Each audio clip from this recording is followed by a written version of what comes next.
स्वातंत्र्यानंतर प्रथमच नळाला पाणी. सातपुड्यातील सादरी गावात आनंद अश्रूंचा जल्लोष. नर्मदेचे पाणी पोहोचले सातपुड्यातील पाड्यावर. यम फाउंडेशन व डीजेड फाउंडेशनची अनोखी कामगिरी. गावालगत धरण तरी पाण्यासाठी वणवण. अखेर तहानलेल्या सादरीला मिळाले जीवदान.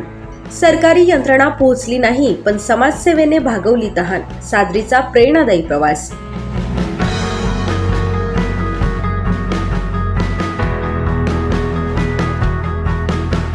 सातपुड्याच्या दुर्गम डोंगर रांगांमध्ये वसलेल्या नर्मदा काठालगत असलेल्या सादरी गावातील 2 पाड्यांवर स्वातंत्र्यानंतर प्रथमच नळाचे पाणी पोहोचले आहे. अनेक वर्ष पाण्यासाठी संघर्ष करणाऱ्या ग्रामस्थांच्या डोळ्यात यावेळी आनंद अश्रू तरळले.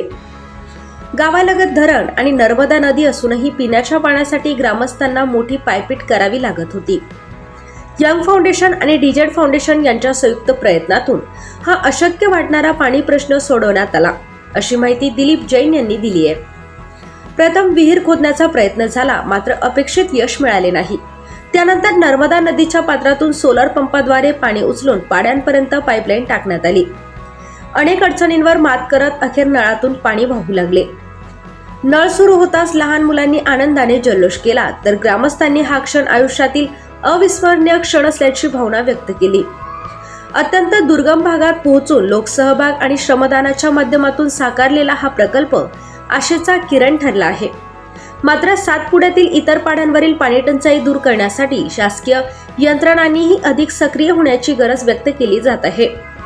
सादरी गावातील नळाचे हे पाणी केवळ तहान भागवणारे नाही, तर दुर्गम भागातील विकासाची नवी आशाही निर्माण करणारे ठरले आहे.